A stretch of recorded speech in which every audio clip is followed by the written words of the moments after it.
देखो आज का अपना टॉपिक है टाइप ऑफ मैग्नेटिक मटेरियल्स। तो मैग्नेटिक मटेरियल्स कितने तरीके के होते हैं और उनमें क्या सिमिलरिटी है, क्या डिससिमिलरिटी है, उनकी प्रॉपर्टीज क्या है, ये सब इसमें आएगा। तो पहले अपन बात करते हैं डायमैग्नेटिक मटेरियल्स की। पहले किसकी बात करते हैं? डायमैग्नेटिक मटेरियल्स की। तो देखो, डायमैग्नेटिक मटेरियल्स होते क्या? डायमैग्नेटिक मटेरियल्स, देखो डायमैग्नेटिक मटेरियल को अगर आप एक्सटर्नल मैग्नेटिक फील्ड में रखोगे तो ये मैग्नेटिक फील्ड को रिपेल करते हैं। तो रिपेल्स एक्सटर्नल मैग्नेटिक फील्ड, है ना। जैसे मान लो कि ये आपका नॉर्थ पोल है और मान लो ये आपका साउथ पोल है, और मान लो आपकी मैग्नेटिक फील्ड इस तरीके से नॉर्थ से लेके साउथ की तरफ। तो अगर मान लो मेरे पास कोई डायमैग्नेटिक मटेरियल है जो मैं इस मैग्नेटिक फील्ड में रखूंगा, तो पता है मैग्नेटिक फील्ड का शेप कैसा हो जाएगा? इस तरीके से। तो आपका डायमैग्नेटिक मटेरियल मैग्नेटिक फील्ड को अपने अंदर आने ही देगा। तो आपका जो मैग्नेटिक फील्ड है वो क्या हो जाएगी? रिपेल हो जाएगी। अपन ये भी बोल सकते हैं कि डायमैग्नेटिक मटेरियल मैग्नेटिक फील्ड को रिपेल करता है, या फिर अपन ये भी बोल सकते हैं कि मैग्नेटिक फील्ड डायमैग्नेटिक मटेरियल को रिपेल करती है, क्योंकि ए बी को रिपेल करेगा तो बी भी ए को रिपेल करेगा। तो इस तरीके से हो जाता है ना। ये डायग्राम बना लो। और रिपेल्स एक्सटर्नल मैग्नेटिक फील्ड, तो डायमैग्नेटिक मटेरियल अपने अंदर से मैग्नेटिक फील्ड पास ही नहीं होने देता, है ना। लिख लो अपनी कॉपी। तो diamagnetic material repels external magnetic field.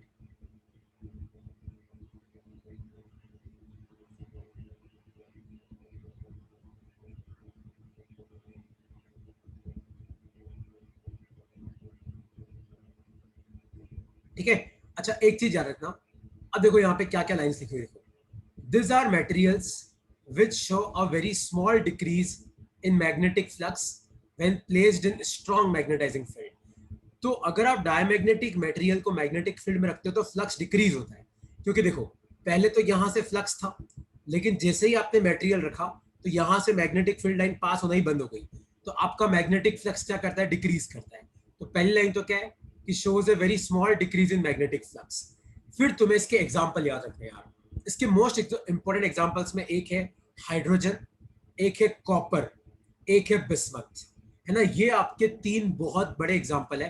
तो लिख लो अपनी कॉपी में, this are the examples of diamagnetic materials. Hydrogen हो गया, वाटर हो गया, कॉपर हो गया, जिंक हो गया, एंटीमनी हो गया, बिस्मथ हो गया। This are the examples of diamagnetic materials. और एक चीज याद रखना, they diamagnetic materials can never be magnetized. मतलब आप डायमैग्नेटिक मटेरियल का मैग्नेट नहीं बना सकते। आप क्या कर सकते हो? डायमैग्नेटिक मटेरियल का मैग्नेट बना ही नहीं सकते। मतलब बाजार में तुम्हें आयरन का मैग्नेट दिखेगा, तुम्हें निकल का मैग्नेट दिखेगा, तुम्हें अलग अलग मटेरियल्स के मैग्नेट दिखेंगे, है ना। लेकिन तुम्हें कभी भी जिंक का मैग्नेट नहीं दिखेगा, कभी भी तुम्हें कॉपर का, तांबे का चुंबक तुम्हें कभी नहीं दिखेगा, कभी भी तुम्हें बिस्मुथ का चुंबक कभी नहीं दिखेगा। तो डायमैग्नेटिक मटेरियल्स वो होते हैं जिनको आप मैग्नेटाइज नहीं कर सकते, मतलब जिनका आप मैग्नेट नहीं बना सकते, है ना। लिख लो अपनी कॉपी में। तो डायमैग्नेटिक मटेरियल्स वो होते हैं जो मैग्नेटिक फील्ड को रिपेल करते हैं। तो अगर तुम मान लो एक्सटर्नल मैग्नेटिक फील्ड में कोई डायमैग्नेटिक मटेरियल रखोगे, तो आपका डायमैग्नेटिक मटेरियल क्या करेगा? मैग्नेटिक फील्ड को रिपेल करेगा। तो आपकी मैग्नेटिक फील्ड लाइंस अंदर की जगह इस तरीके से बाहर से गुजर जाएगी, पास में से, अंदर से नहीं गुजरेगी। तो आपका मैग्नेटिक फ्लक्स डिक्रीज हो जाता है। दूसरा, जब आपके मटेरियल से मैग्नेटिक फील्ड पास ही नहीं कर पा रही है, तो आप उसको मैग्नेट बनाओगे कैसे? तो डायमैग्नेटिक मटेरियल को आप मैग्नेट बना नहीं सकते। तो दो इंपॉर्टेंट लाइंस है कि small decrease in magnetic flux, flux decrease हो जाता है। फिर इंपॉर्टेंट एग्जांपल तुम्हें याद रखना है, हाइड्रोजन याद रखना है तुम्हें, कॉपर याद रखना है, जिंक याद रखना है, बिस्मुथ याद रखना है। ये सब डायमैग्नेटिक मटेरियल्स है। ठीक है, लिख लो। ओके, डाउट है इसमें तो पूछो।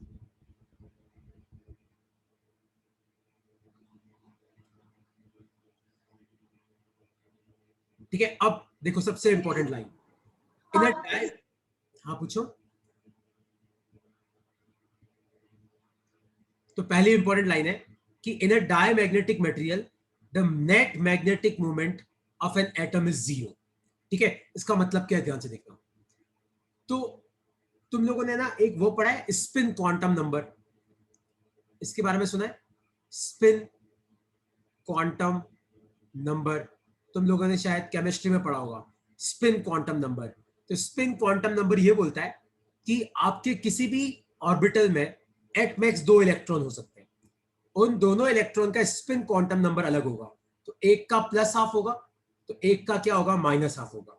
मतलब एक अगर मान लो क्लॉकवाइज घूम रहा है तो दूसरा क्या करेगा, एंटी क्लॉकवाइज घूमेगा।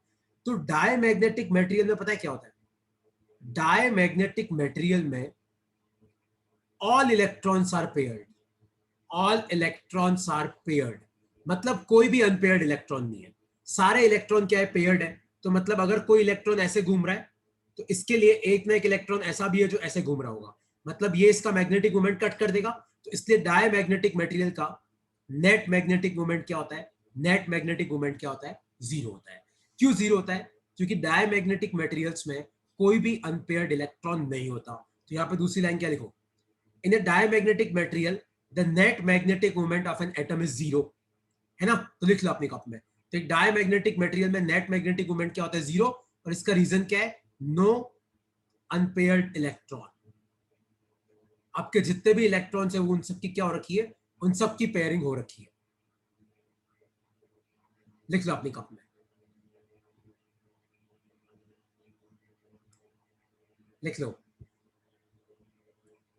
ठीक है, दूसरा पॉइंट तो मैंने तुम्हें लिखवा दिया कि डायमैग्नेटिक मटेरियल्स मैग्नेटिक फील्ड को रिपेल करते हैं। अब तीसरा पॉइंट याद रखना कि एक डायमैग्नेटिक मटेरियल के लिए साई की जो वैल्यू होती है वो लेस देन जीरो होती है, मतलब आपका जो ससेप्टिबिलिटी है वो आपका नेगेटिव होता है, और जो आपका परमियाबिलिटी होता है ना वो 0 और 1 के बीच में होता है। याद रखना, एक डायमैग्नेटिक मटेरियल के लिए जो ससेप्टिबिलिटी होती है वो क्या होती है, नेगेटिव होती है। और याद रखना ससेप्टिबिलिटी की मिनिमम वैल्यू -1 हो सकती है, तो ग्रेटर देन इक्वल टू -1 होता है ससेप्टिबिलिटी। तो ससेप्टिबिलिटी की वैल्यू -1 से कम नहीं हो सकती, है ना। और डायमैग्नेटिक मटेरियल के लिए जो आपका साय है दैट विल बी नेगेटिव। ये आपका तीसरा पॉइंट है। और चौथा पॉइंट बहुत इंपॉर्टेंट है कि diamagnetism is an intrinsic property and it does not very with magnetic field और टेम्परेचर। तो कोई तुम्हें पूछे कि डायमैग्नेटिक प्रॉपर्टी का टेम्परेचर पे क्या प्रभाव है, कोई फर्क नहीं पड़ता। तो diamagnetic property is independent of temperature. Diamagnetic property क्या होती है, इज इंडिपेंडेंट ऑफ टेम्परेचर, क्योंकि डायमैग्नेटिक प्रॉपर्टी डिपेंड करती है कि भैया आपके इलेक्ट्रॉन पेयर्ड है कि अनपेयर्ड है। तो जब सारे के सारे इलेक्ट्रॉन तुम्हारे पेयर्ड है, कोई अनपेयर्ड इलेक्ट्रॉन है ही नहीं, यहां से आती है डायमैग्नेटिक प्रॉपर्टी। आप टेम्परेचर बढ़ाओगे घटाओगे उससे पेयरिंग अनपेयरिंग नहीं हो सकती। तो diamagnetic property is independent of temperature.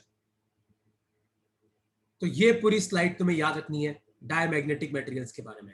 और एक चीज तुम्हें याद रखनी है कि, एक सेकंड रुक जाना, कि diamagnetic materials external magnetic field को रिपेल करते हैं, है ना। अब पूछो तुम्हें क्या पूछना है, कोई डाउट है तो। सर अगर हम एक्सेस हीट देंगे तो इलेक्ट्रॉन एक्साइड होकर लीव भी तो कर सकते हैं। नहीं नहीं नहीं नहीं, क्या बोल रहा है, अगर कोई सर अगर इलेक्ट्रॉन अपन मान ले एक्सेस लीव कर जाता है, अगर मान ले तो टेम्परेचर बढ़ाता है और मान ले कोई इलेक्ट्रॉन लीव कर जाता है, तो जो इलेक्ट्रॉन लीव करता है ना वो भी किसी न किसी एटम से बंधा होता है प्रखर। Yes sir. जो इलेक्ट्रॉन लीव कर, इलेक्ट्रॉन बेसिकली क्या है, ये जो तीनों प्रॉपर्टीज अपन पढ़े ना, डायमैग्नेटिक, पैरामैग्नेटिक, फेरोमैग्नेटिक, ये इलेक्ट्रॉन की वेव प्रॉपर्टी पे बेस्ड है, ना कि इलेक्ट्रॉन की पार्टिकल प्रॉपर्टी। तो ये इलेक्ट्रॉन किसी न किसी से बंधा होगा, तो कहीं ना कहीं तो इसका मैग्नेटिक मोमेंट जीरो हो ही जाएगा। Yes sir. सर मैंने थोड़ा लेट ज्वाइन किया था, तो मैंने ये जो नो अनपेड इलेक्ट्रॉन है वहाँ से स्टार्ट किया था। उससे पहले आपने क्या कराया सर? रुक श्रेया, आप 2 मिनट रुको, उससे पहले मैं काफी कुछ बोल चुका हूँ, देखो समझ में आ अच्छा जाएगा, टेंशन सर। मत लो। अच्छा अब तुम एक चीज याद ओके। रखना, ये देखो लास्ट लाइन यहाँ पे पता है क्या लिखी हुई है, कि diamagnetism is an intrinsic property and it does not very with magnetic field और टेम्परेचर। तो अगर मान लो तुम्हारे एग्जाम में क्वेश्चन आ जाए कि एक डायमैग्नेटिक मटेरियल के लिए साई वर्सेस टेम्परेचर का ग्राफ कैसा होता है, तो याद रखना इसका ग्राफ ऐसा होता है, स्ट्रेट लाइन। क्योंकि डायमैग्नेटिक मटेरियल में जो डायमैग्नेटिक प्रॉपर्टी है, डायमैग्नेटिक प्रॉपर्टी किससे पता पड़ती है, साई से। तो साई की वैल्यू को टेम्परेचर से कोई लेना देना नहीं है, तो Sai is independent of temperature. Sai is independent of temperature. आपकी ग्राफ क्या बताए, स्ट्रेट लाइन बनती है।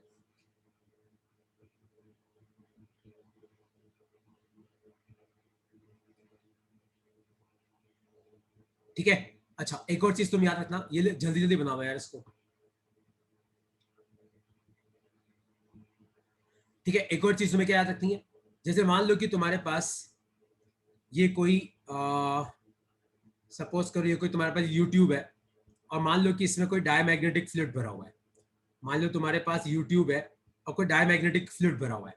अगर मान लो मैं यहाँ पे एक मैग्नेट लाता हूँ, नॉर्थ पोल साउथ पोल, तो होगा क्या, यहाँ पे आपकी मैग्नेटिक फील्ड लाइंस आएगी, तो आपका डायमैग्नेटिक मटेरियल मैग्नेटिक फील्ड को रिपेल करता है।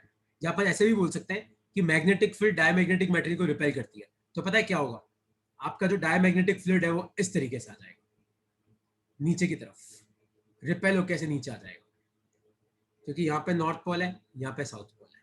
तो आपका डायमैग्नेटिक मटेरियल इस तरीके से नीचे की तरफ कंप्रेस हो जाएगा। तो लिख लो अपनी कॉपी में इसको। तो आप लिख सकते हो कि डायमैग्नेटिक मटेरियल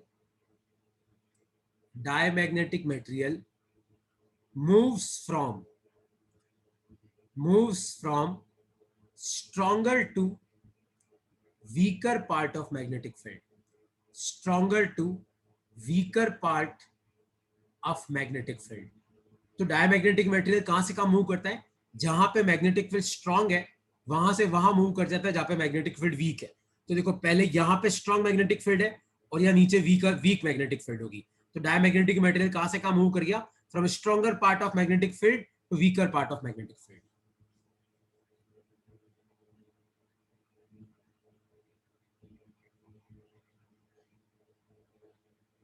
आया समझ में? इसमें कोई डाउट है तो पूछो यार। क्लियर हो गया सबको? तो डायमैग्नेटिक मटेरियल में कोई भी अनपेयर्ड इलेक्ट्रॉन नहीं होता है, सारे इलेक्ट्रॉन्स पेयर्ड होते हैं, नेट मैग्नेटिक मोमेंट जीरो होता है, ये स्ट्रॉन्गर से वीकर पार्ट की तरफ मूव कर जाता है। और बाकी ये स्लाइड में तुम्हें भेज दूंगा, इसमें बाकी जितने भी इंपॉर्टेंट पॉइंट्स है तुम लिख सकते हो। डायमैग्नेटिक मटेरियल का साइज जो होता है वो नेगेटिव होता है, म्यू आर जो होता है वो 0 और 1 के बीच में होता है। ये सब तुम्हें याद रखना है ना। आज की स्लाइड इंपॉर्टेंट है तो ये मैं तुम्हें नोट्स भेज दूंगा। अच्छा मैं आगे बढ़ू, कोई डाउट है इसमें तो पूछो।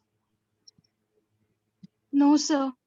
कोई डाउट नहीं है तो अब हम आगे बढ़ते हैं। तो नेक्स्ट लिखो अपनी कॉपी में पैरामैग्नेटिक मटेरियल्स। नेक्स्ट लिखो अपनी कॉपी में पैरामैग्नेटिक मटेरियल्स। ठीक है, अब देखो पैरामैग्नेटिक मटेरियल को अगर आप मैग्नेटिक फील्ड में रखोगे तो पता है क्या होगा। सपोज करो कि आपके पास नॉर्थ पोल है, या आपके पास साउथ पोल है, और मान लो ये आपकी मैग्नेटिक फील्ड लाइंस पास कर रही है, नॉर्थ से साउथ की तरफ होती है। अगर मान लो मैं कोई पैरामैग्नेटिक मटेरियल लेता हूँ और मैं इसको इस मैग्नेटिक फील्ड में रखता हूँ, तो पता है क्या होगा। देखो आपका पैरामैग्नेटिक मटेरियल मैग्नेटिक फील्ड को अपनी तरफ अट्रैक्ट करता है। क्या करता है, अट्रैक्ट्स एक्सटर्नल मैग्नेटिक फील्ड। ये मैग्नेटिक फील्ड को अपनी तरफ क्या करता है, आकर्षित करता है, attracts external magnetic field. Paramagnetic material के पास अनपेयर्ड इलेक्ट्रॉन होता है, अनपेयर्ड इलेक्ट्रॉन इज देयर। तो अनपेयर्ड इलेक्ट्रॉन है तो net magnetic moment not equal to 0। तो इसके पास अनपेयर्ड इलेक्ट्रॉन होता है तो unpaired electron is there, net magnetic moment is not equal to 0। और पैरामैग्नेटिक मटेरियल मैग्नेटिक फील्ड को अपनी तरफ खींचते हैं, या फिर अपन उल्टा भी बोल सकते हैं कि मैग्नेटिक फील्ड पैरामैग्नेटिक मटेरियल को अपनी तरफ खींचती है। दोनों लाइन बोल सकते हैं। ये लिख लो अपनी कॉपी में।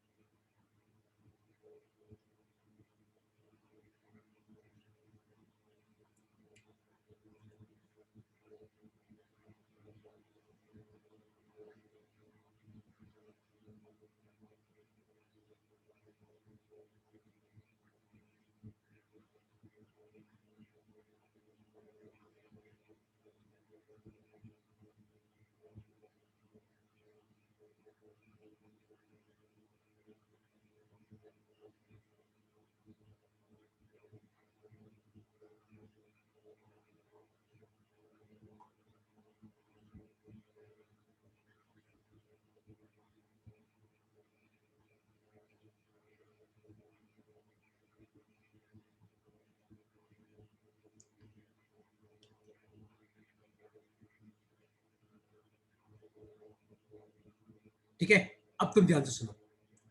अगर मान लो मैं तुम्हें यह पूछूं कि अगर मैं सपोज करो मेरे पास कोई यूट्यूब है, सपोज करो कि मेरे पास कोई यूट्यूब है, मान लो कि मेरे पास कोई यूट्यूब है, और मान लो कि मैं इस यूट्यूब में सपोज करो मेरे पास कोई यूट्यूब है और मान लो कि इस यूट्यूब में मैं कोई पैरामैग्नेटिक मटेरियल भरता हूँ और मान लो यहाँ पे नॉर्थ पोल और साउथ पोल रखता हूँ थोड़ा ऊपर की तरफ, तो external magnetic field paramagnetic material को अपनी तरफ खींचती है, या फिर अपन उल्टा भी बोल सकते हैं कि paramagnetic material external magnetic field को अपनी तरफ खींचता है। देखो यहाँ पे मैग्नेटिक फील्ड इस तरफ होगी तो आपका जो पैरामैग्नेटिक मटेरियल है वो ऊपर की तरफ आकर्षित होगा, तो होगा क्या, आपका जो फ्लूइड है वो ऊपर की तरफ चढ़ जाएगा, इस तरीके से यहाँ पे आ जाएगा। तो paramagnetic materials gets attracted towards magnetic field और diamagnetic material external magnetic field से रिपेल हो जाता है। तो ये होता है आपका पैरामैग्नेटिक मटेरियल। तो डायग्राम बना लो, अगर मान लो एग्जाम में ऐसा यूट्यूब आ जाता है और तुम्हें ऊपर नॉर्थ पोल साउथ पोल दे रखा है, तो तुम्हें क्या करना है, पैरामैग्नेटिक मटेरियल का ऐसा लेवल राइज कर जाएगा। कब तक राइज करेगा, जब तक वो मैग्नेटिक फील्ड के अंदर ना आ जाए। लिख लो अपनी कॉपी में इसको।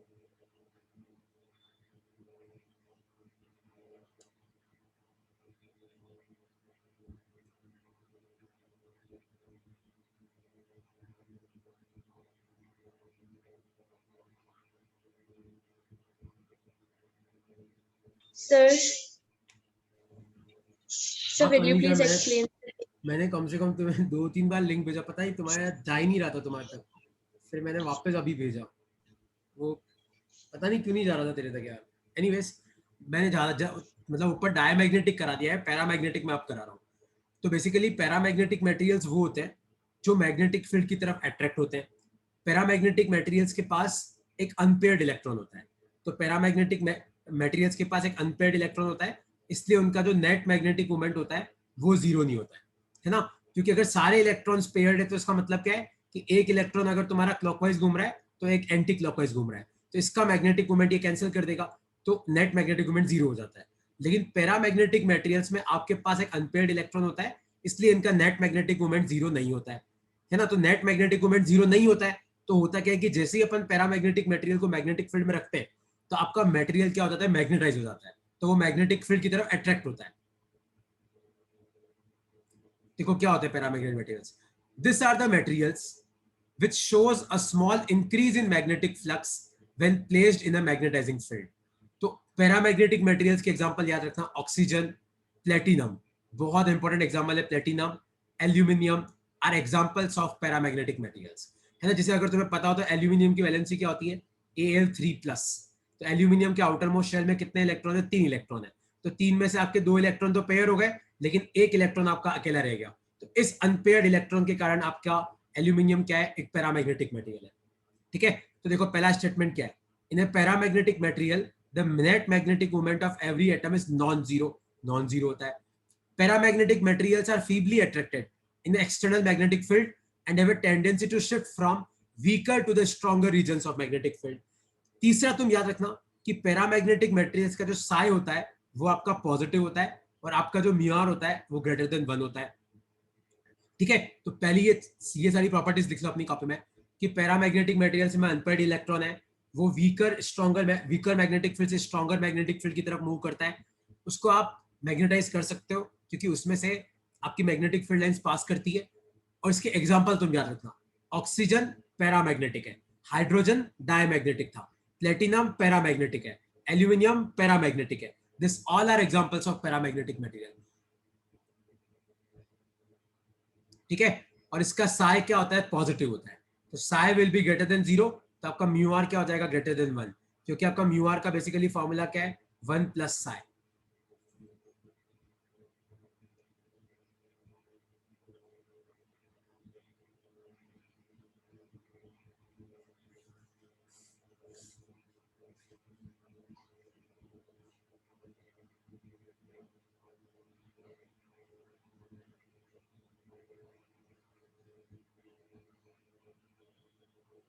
लिख लिया।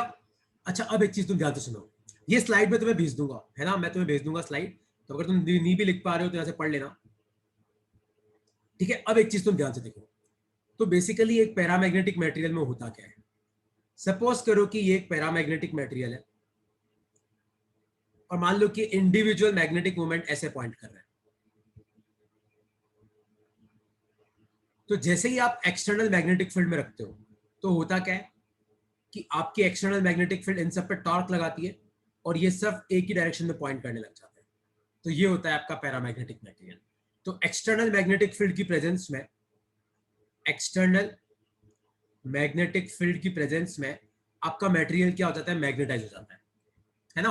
तो अब तुम ध्यान से देखना, आपका जो साई है वो directly proportional to magnetic field होगा, क्योंकि जितनी ज्यादा आप मैग्नेटिक फील्ड लगाओगे आपके उतने ये मैग्नेटिक मोमेंट उस तरफ अलाइन करेंगे और आपका उतना ज्यादा साई का वैल्यू होगा। और आपका साई जो होता है वो इनवर्सली प्रोपोर्शनल टू टेम्परेचर होता है, क्योंकि अगर तुम टेम्परेचर इंक्रीज करोगे तो ये सब इंडिविजुअल एटम से वो वाइब्रेट करेंगे और हो सकता है कि इनकी ये पोजीशन बरकरार नहीं रहे, कि ऐसे हो जाए ऐसे हो जाए। तो टेम्परेचर बढ़ाने पे साई घट जाता है, मैग्नेटिक फील्ड बढ़ाने पे साई बढ़ जाता है। तो इन दोनों प्रोपोर्शन को रिप्लेस करते हमें कांस्टेंट से psi equal to CB upon T, और यहाँ पे C होता है आपका क्यूरी कांस्टेंट, C होता है आपका क्यूरी कांस्टेंट। तो लिख लो अपनी कॉपी में, curies law for paramagnetic materials, curies law for paramagnetic materials. तो मैंने तुम्हें क्या सिखाया, डायमैग्नेटिक मटेरियल का जो साई होता है ना वो किसी पर डिपेंड नहीं करता। डायमैग्नेटिक मटेरियल का साई कांस्टेंट रहता है, लेकिन पैरामैग्नेटिक मटेरियल्स का जो साई है, मैग्नेटिक ससेप्टिबिलिटी, मैग्नेटिक ससेप्टिबिलिटी का मतलब है कि आप कितनी आसानी से किसी मटेरियल को मैग्नेट बना सकते हो। तो वो दो चीजों पर डिपेंड करता है, एक एक्सटर्नल मैग्नेटिक फील्ड पे, एक टेम्परेचर पे। तो ये फॉर्मूला बनता है CB/T, यहाँ पे C होता है आपका क्यूरी कांस्टेंट। लिख लो अपनी कॉपी में।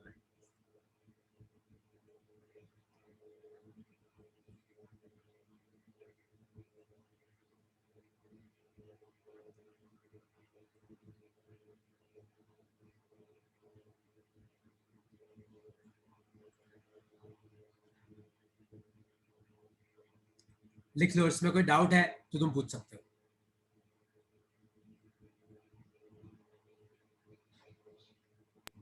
No sir. क्लियर हो गया? तो कोई तुम्हें पूछे कि बताओ पैरामैग्नेटिक मटेरियल्स के लिए साई और टेम्परेचर का क्या रिलेशन होगा। अगर मान लो कोई तुम्हें पूछे कि पैरामैग्नेटिक मटेरियल्स के लिए ससेप्टिबिलिटी वर्सेस टेम्परेचर का क्या रिलेशन होगा, तो ध्यान से देखो, आपका जो साई है वो इनवर्सली प्रोपोर्शनल टू टेम्परेचर है।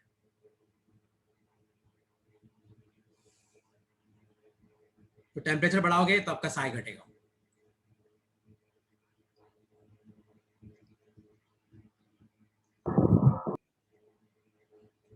ठीक है, किसी को इसमें कोई डाउट है पैरा में तो आप पूछ सकते हो यार।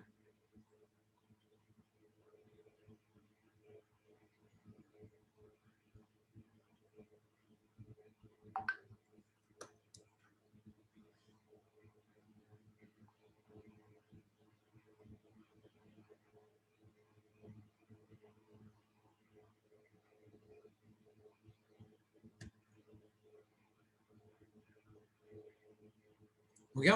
तो देखो अब अपन आगे बढ़ते हैं। अब लास्ट है तुम्हारे फेरोमैग्नेटिक मटेरियल्स। ये सबसे खतरनाक मटेरियल है। तो this are the materials which are strongly attracted by a magnetic field and can themselves be magnetized even in a weak magnetizing field. तो आयरन, स्टील, निकल, कोबाल्ट, ये सब क्या है, तुम्हारे फेरोमैग्नेटिक मटेरियल्स हैं। तो अगर तुम एक फेरोमैग्नेटिक मटेरियल को एक्सटर्नल मैग्नेटिक फील्ड में रखोगे तो देखो क्या होगा। सपोज करो ये नॉर्थ पोल है, ये साउथ पोल है, आपकी मैग्नेटिक फील्ड कहां से कहां है, नॉर्थ से साउथ की तरफ है। अगर मान लो आप एक फेरोमैग्नेटिक मटेरियल को एक्सटर्नल मैग्नेटिक फील्ड में रखते हो, किसको, अगर आप एक फेरोमैग्नेटिक मटेरियल को, तो पता है क्या होगा, ये फेरोमैग्नेटिक मटेरियल सारी की सारी मैग्नेटिक फील्ड को अपनी तरफ खींच लेता है। मतलब इसकी परमियाबिलिटी इतनी ज्यादा होती है। परमियाबिलिटी का मतलब है कि मैग्नेटिक फील्ड को पकड़ के रखना, अपने अंदर बुला लेना। तो ferromagnetic materials are strongly attracted, are strongly attracted towards magnetic field, और इनको आप मैग्नेटाइज कर सकते हो, are strongly attracted towards magnetic field, है ना। तो ferromagnetic material are strongly attracted by magnetic field. Iron, steel, nickel, cobalt, ये सब फेरोमैग्नेटिक होते हैं। याद रखना, इनका जो म्यूआर होता है ना वो 1 से बहुत ज्यादा होता है। इवन कई बार तो इनका 10,000 के आसपास होता है, इनका म्यूआर इतना ज्यादा होता है। Ferromagnetic materials exhibit all properties exhibited by paramagnetic substance. मतलब वही जितनी जो प्रॉपर्टी पैरामैग्नेटिक की है वो फेरो प्रॉपर्टी की है, वो फेरोमैग्नेटिक की है। ठीक है, magnetic susceptibility of A फेरामैग्नेटिक material decreases steadily with rise in temperature. तो होना भी चाहिए। देखो सबसे पहले एक चीज तुम याद रखना कि हाउ फेरोमैग्नेट गेट्स मैग्नेटाइज्ड। तो फेरोमैग्नेटिक मटेरियल्स मैग्नेटाइज्ड कैसे होते हैं, यहां पे एक डिफरेंस है। तो पहले मैं तुम्हें पैरामैग्नेट फिर रिवाइज कराता हूं, फिर मैं तुम्हें फेरोमैग्नेट के बारे में बताता हूं।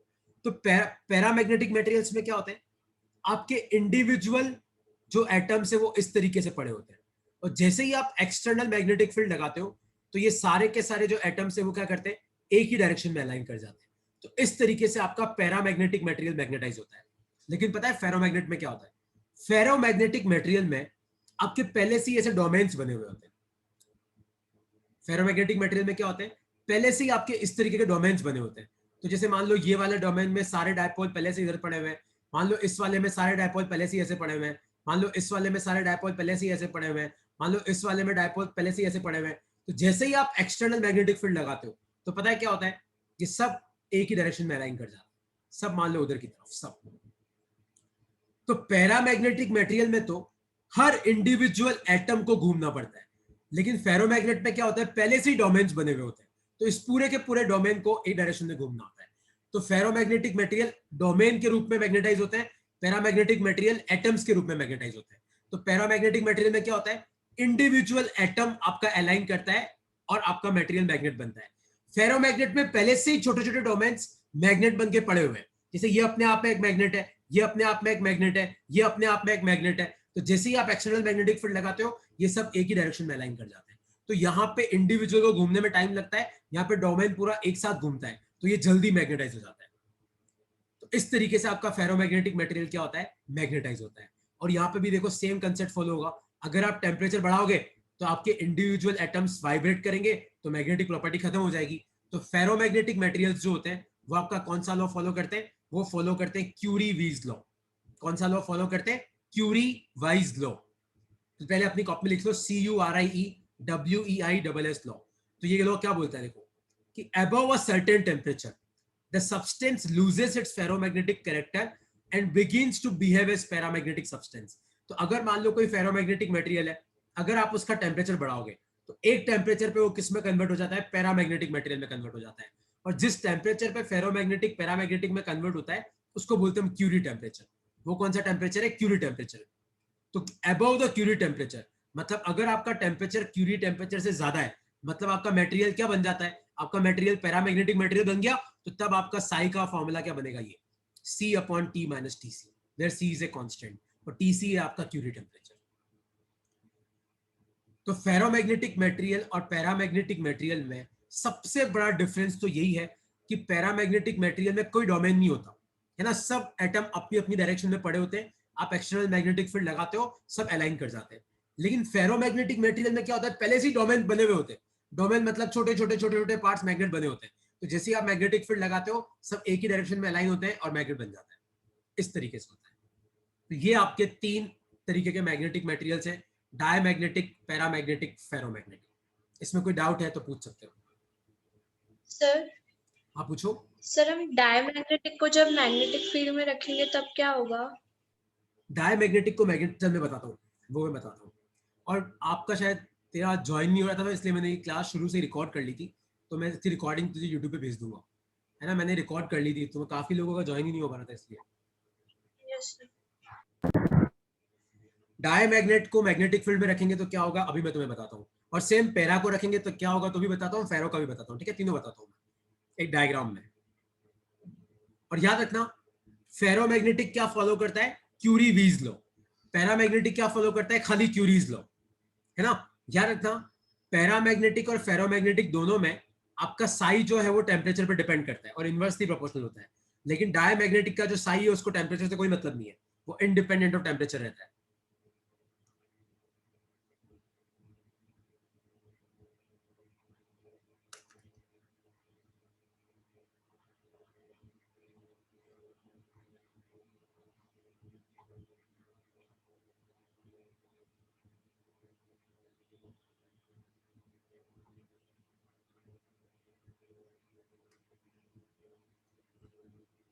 ठीक है।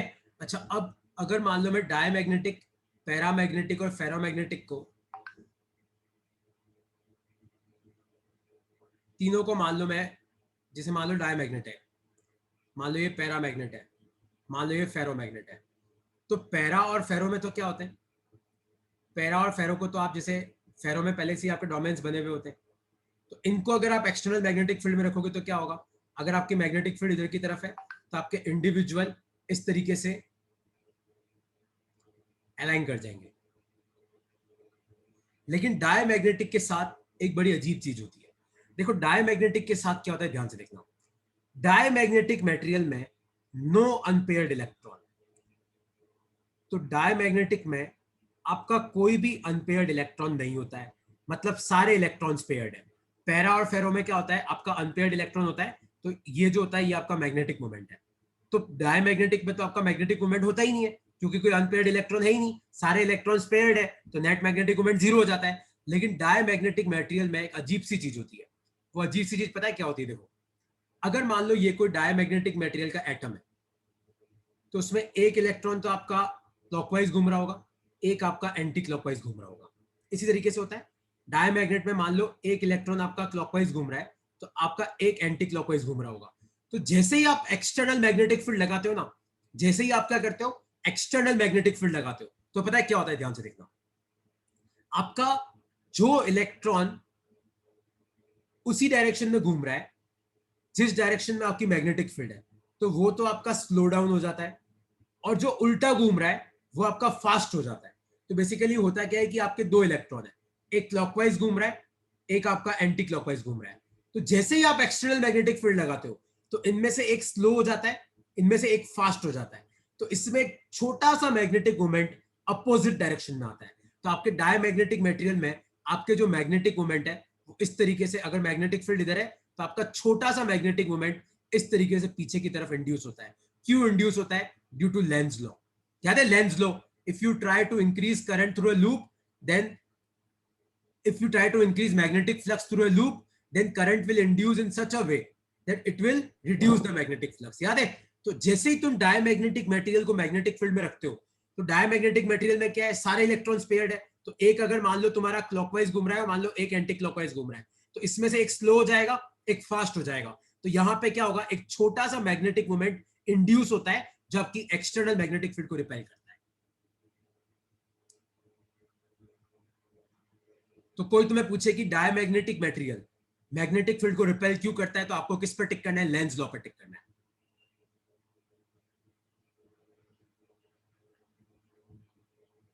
चाहे किसी को इसमें कोई डाउट हो तो पूछो, इन तीनों में, डाय पैरा फेरो में कोई डाउट हो तो पूछो, वरना मैं लास्ट टॉपिक पे आ रहा हूं, वो है पोल स्ट्रेंथ।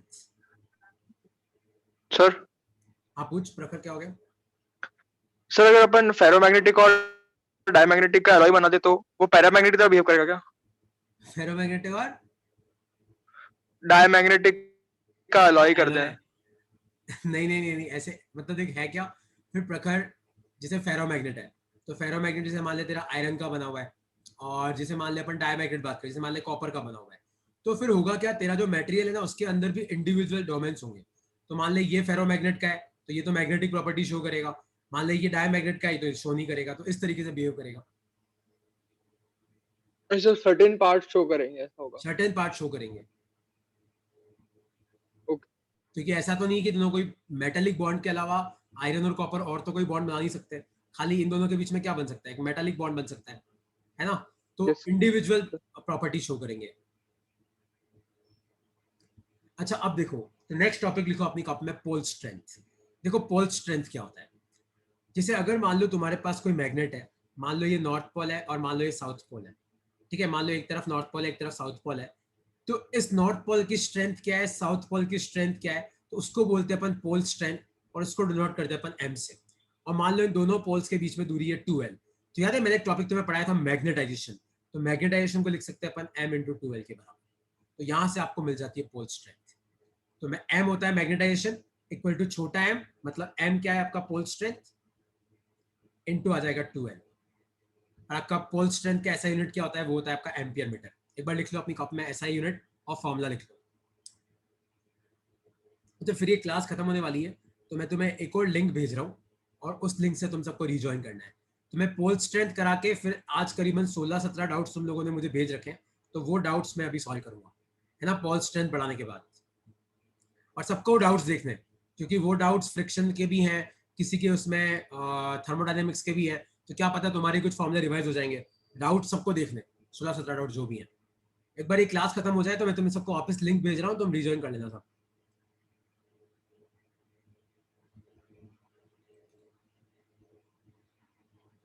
सर आप पूछो।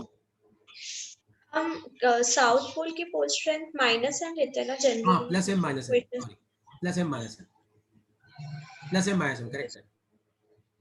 बट ऐसे ऐसे पोल स्ट्रेंथ का मतलब ऐसा कोई मतलब नहीं है। जैसे डायपोल में तो क्या होता है, प्लस क्यू माइनस क्यू का मतलब होता है। यहाँ पे बस ऐसे ही एक थियोरेटिकल टॉपिक है कि अगर जैसे डायपोल है तो उसमें प्लस क्यू माइनस क्यू होता है, तो अगर आपका मैग्नेटिक डायपोल है तो उसमें प्लस एम माइनस एम होना चाहिए। तो बेसिकली हम सिर्फ एम की वैल्यू की बात करते हैं, साइन की बात नहीं करते वैसे।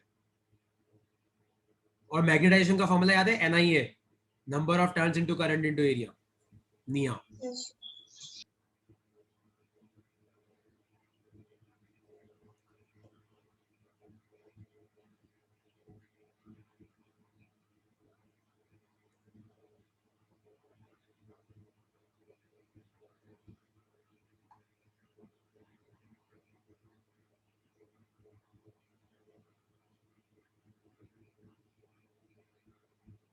सर निया तो मैग्नेटिक मोमेंट का था ना? मैग्नेटाइजेशन वो एक ही है, मैग्नेटाइजेशन का इसका निया ही है, उसका भी निया ही होता है, ये सब सेम ही है।